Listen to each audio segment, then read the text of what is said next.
I'm Dr. Matthew Anthony Harper here with Mr. Edwin Black of edwinblack.com. And thank you for joining me, Edwin, about so important issues about the rise of anti-Semitism and so much more.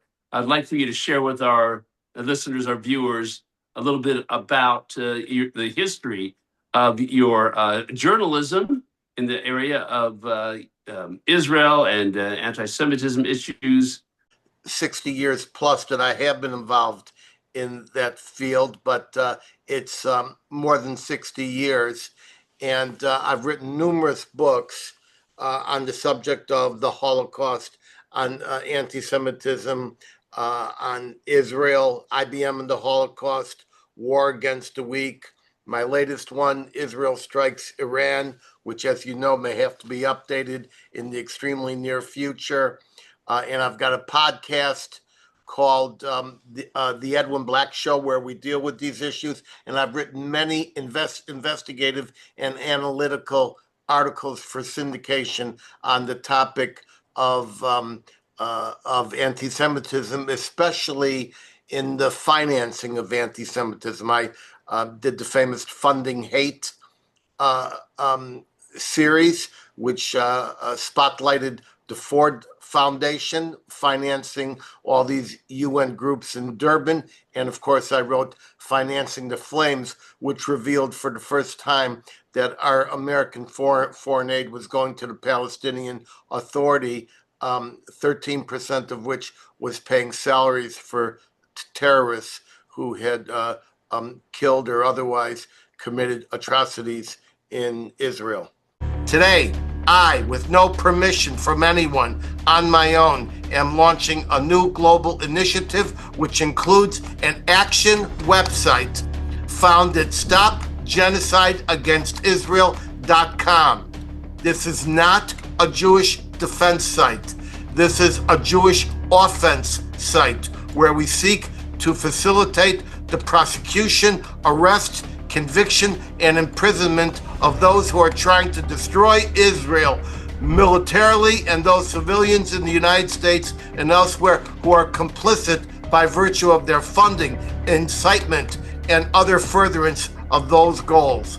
We're going to be talking about the genocide perpetrated against Israel by both military and terrorist groups who seek to destroy Jewish Israel, and also the civilians who commit genocidal acts by calling for the economic, cultural, and physical destruction of Jewish Israel.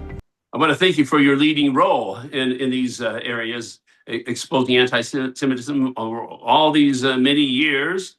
And there's so much more to do in light of what has been happening with Iran, the threat Iran faces. What are your major concerns about Iran right now? Well, I first exposed the exact design of the Iranian nuclear warhead many years ago as an R-265 shock generator lined with 5 millimeter channels filled with PETN explosive, which would have a simultaneous implosion where all the energy would reach an exploding bridge wire, which would then connect to a neutron initiator, which would fire that one stray neutron into a highly enriched core of over 90% or approximately 90% highly enriched uranium. And I've been covering the Iranian attempt to wipe out Israel for more than 15 years. It was I who coined the term Second Holocaust, and I coined it originally for what Iran was trying to achieve. So I think it is a clear and present danger to the world. It's non-political, it's theocratic, and I don't think that any negotiation will stop them. And I think the only thing that will stop them is the guy who's living in the building behind your head. Correct, the White House. Right. Well, I encourage people to pray for President Trump. He has a very important, his crucial decisions regarding the dealing with Iran. This is very timely in light of the Jewish holiday, Purim, that is about Israel's ancient enemy, Haman. And many are hoping that Ayatollah will have the same fate as Haman. Well, I'm expecting that that will be the case, and I think that the first effort will be a decapitation of the Ayatollah theocracy that is running Iran right now. The Ayatollahs themselves have already made provisions for handover to to other individuals, Larijani, for example, who will guide the government. But we have a country that is 85% modernistic, 85% wanting to work with the West, with Israel, with the world, and they are ruled by a highly armed minority of, say, 15%. It could be 20%, which does not want to actually live in a world. They want to end the world. So they are apocalyptic, and they believe that the way to establish paradise is to wipe out Israel and perhaps the United States and Europe.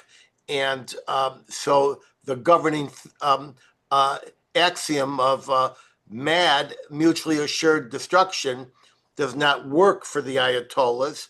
They want mutually assured destruction as their gate pass to heaven.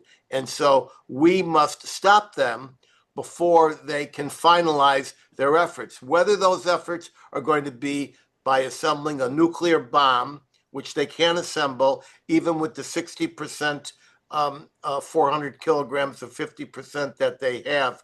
They only need 90% if it's miniaturized into a core to fit into the nose cone of a Shahab-3 missile or a Gayam missile. But if you want to make it as big as a Volkswagen bus and send it over in a shipping container, it could be 400 kilograms of 60% enriched. But that's only part of it.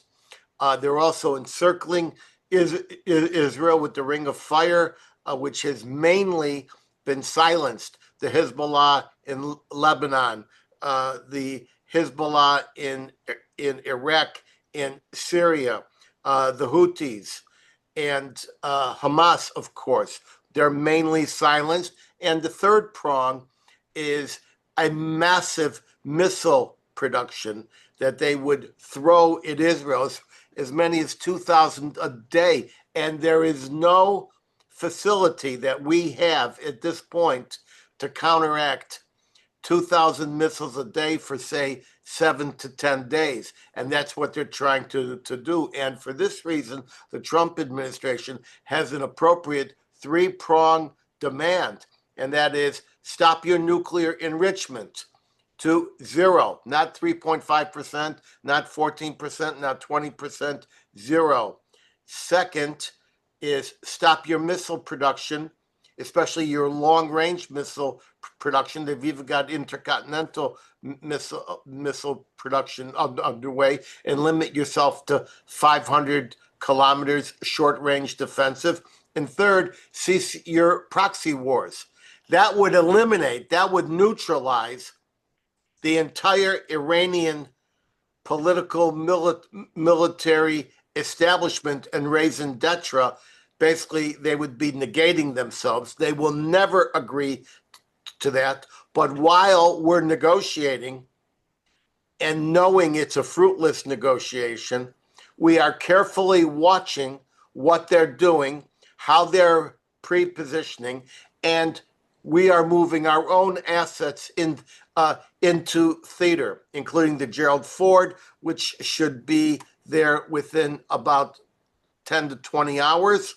We're talking about the Abraham Lincoln is there. They've just flown in 50 additional fighters. Now they've got about 150, perhaps many more than that, KC-105 refuelers. Saudi Arabia has reversed itself, which we knew that they would, and said that America can use its land, sea, and air for a military strike. Jordan says that they can use it for a military strike. There's a new base in the newly recognized country of Somaliland that has been built rush between Israel and the UAE. We're waiting on pins and needles for the decision to be made and for the green light to be given. And I believe there will be no negotiated resolution. It will be kinetic. What are your concerns about what happened with the Tucker Carlson interview with Ambassador Mike Huckabee and the Arab world anger at Ambassador Huckabee for referring to the promised land for the Jewish people made to Abram, this special covenant land?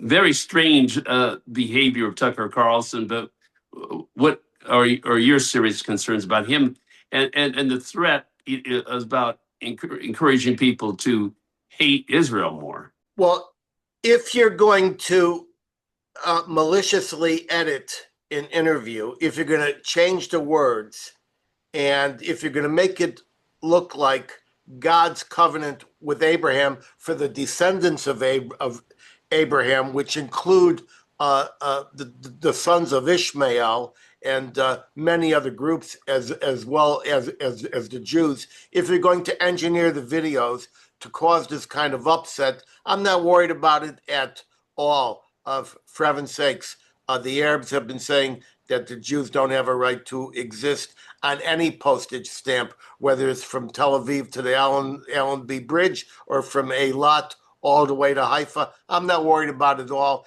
That's something to get the newscasters to fill their time. What's important for me, that a man who was once intelligent, noble, and respected has now fallen into the duck-like waddle of anti-Semitism, and I believe that too much of it is supported by Qatar and other anti-American and anti-Israel and anti-Jewish regimes. Well, regarding the additional forms of anti-Semitism in the rise of anti-Semitism, the UN Secretary General Guterres is very angry with Israel for their law against that UN agency UNRWA, and he's also the international community angry with Israel for many other things. Of the United Nations has no right to be angry with Israel. The United Nations is a corrupt body. It is the inheritor and second stage of the League of Nations, which didn't go out of business until after World War II. And the League of Nations did nothing to stop the rape of Nanking, the invasion of Ethiopia, the rise of race laws, the rise of Nazism, the rise of fascism, the ghettos, the extermination centers, World War II, none of it. So they then went out of business and turned into United Nations, which was guaranteed to fail. The United Nations has done nothing to promote peace. It was created with 5 permanent members. That's the US and the UK. But France, remember, France was not our ally in World War II. The FFF, the Free French Forces led by de Gaulle, were our ally. France was an ally of Nazi Germany, especially in the southern part, the Vichy part, which was fascist. So we got the United States, the UK, we got France, which was an ally of Germany, Stalinist Russia. Stalin killed 20 million people, and war-torn, civil war-torn China, which also killed millions of its own people in its own strife. This was never going to turn into a body of peace. They allowed the Cold War to accelerate. They allowed the Cambodian genocide, the Rwandan genocide, the Uyghur genocide in China, the invasion of the Ukraine, and they wouldn't even supply disengagement troops to the Israel Egypt peace deal, and instead the U.S. State Department had to put in volunteers from retirees to step in there as the multi-forces and observers, the MFO. The United Nations should never be listened to. And I recently did a story, an episode on this very topic of how the UN was never meant to make peace, has not made any peace, has not sustained peace. And people can find that on the EdwinBlackShow.com.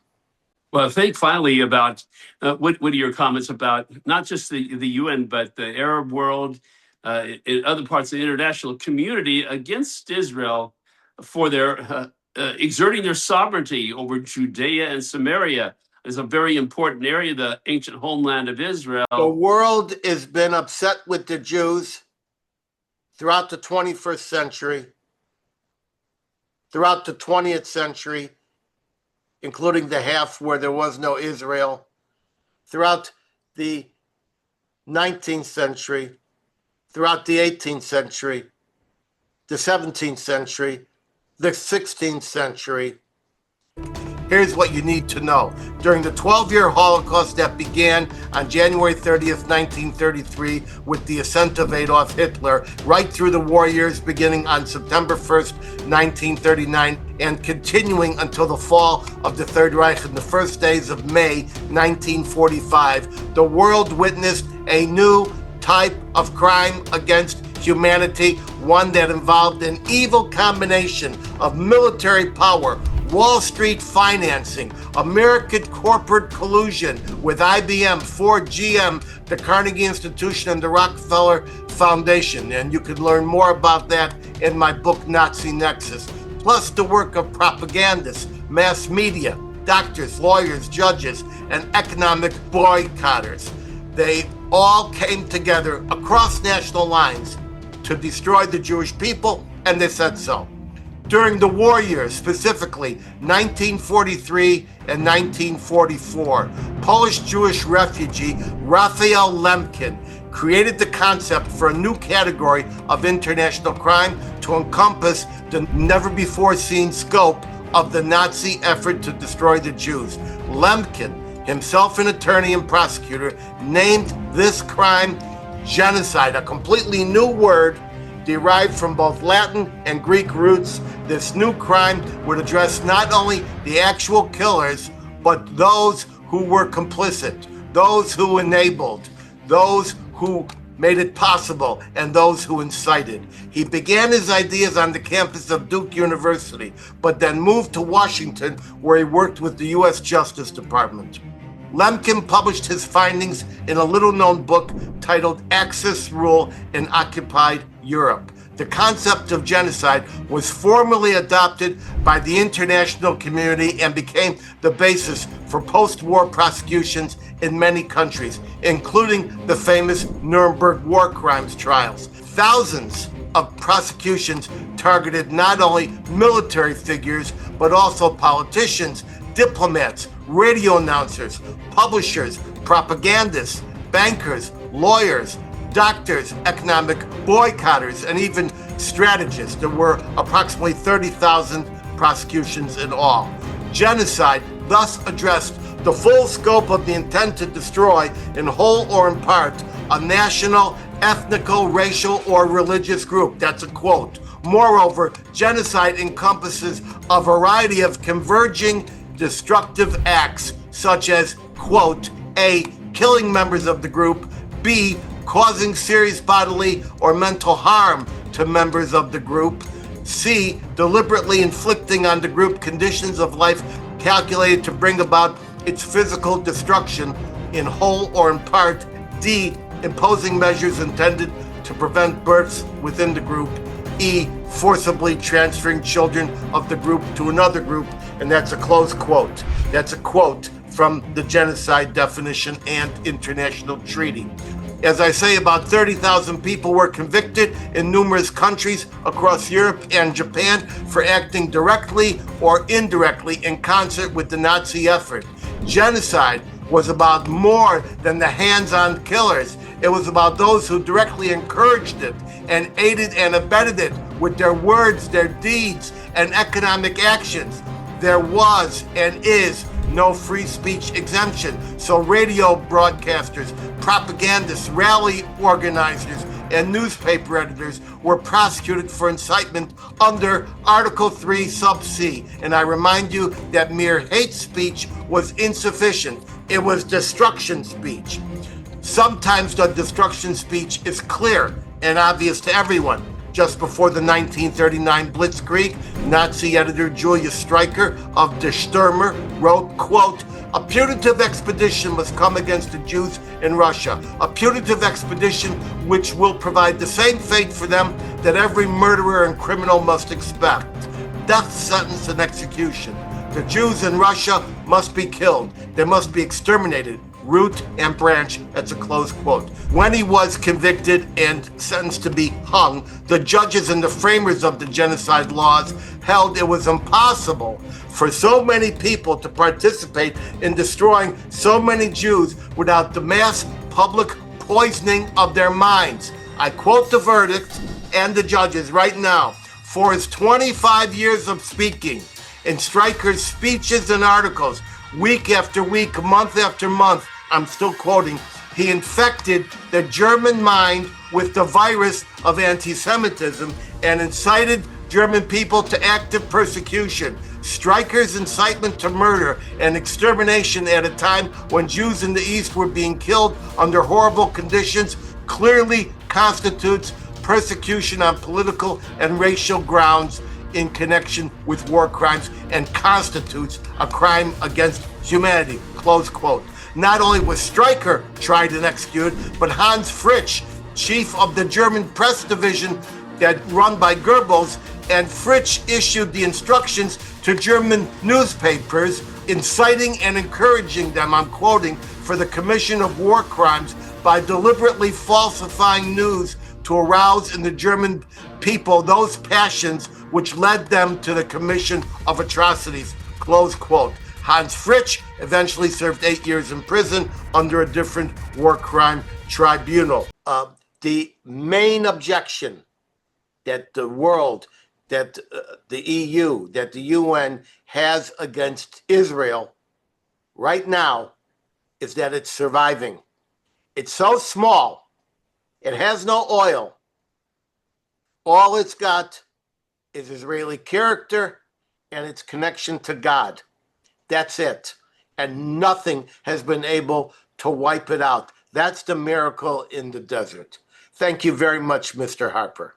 Well, thank you, Mr. Black, for joining me about these so important issues, and any other final comments you would like to make about Israel and the threats against Israel. Well, I think the world is headed to a bad, bad place. I think we're under a second Holocaust. And I think that we're not going to have gas chambers and shooting pits this time. The Jews are being pushed out. They're being pushed out to be congregated in the land of Israel with the thought that they'll be wiped out there by Iran or perhaps Turkey or perhaps the Islamization of Western Europe. But that final act will not take place. Israel will not willingly allow itself to be destroyed. That's my final word. Thank you, Mr. Black, for joining me today on these so important topics. And for more information, at edwinblack.com. And you also have the Edwin Black Show. And what is that website? That's the edwinblackshow.com. And all of these matters are voluminously explored, and you can see the videos on my YouTube channel. Thank you very much for having me. Thank you so much. Head over to any Barnes & Noble in the USA or any Amazon, Walmart, iTunes Books, Google Books, Kobo, or Audible.com platform in 190 countries across this roiling, toiling, boiling planet, where you can find any of my 325 book editions, such as IBM and the Holocaust and my latest, Israel Strikes Iran. You want an autographed copy? Hit edwinblack.com and click books. Get access alerts to participate in live future shows at theedwinblackshow.com. By subscribing to our YouTube channel at The Edwin Black Show and click the notification button like tens of thousands of others have. Follow me at Edwin Black Book on X as well as Facebook. And now for my closing word of wisdom. You may think the world is lousy. Actually, the world is wonderful. Just there are a lot of lousy people on it. I'm zooming out from our nation's capital. Bless all of you. Pray for all that is unfolding before our very eyes.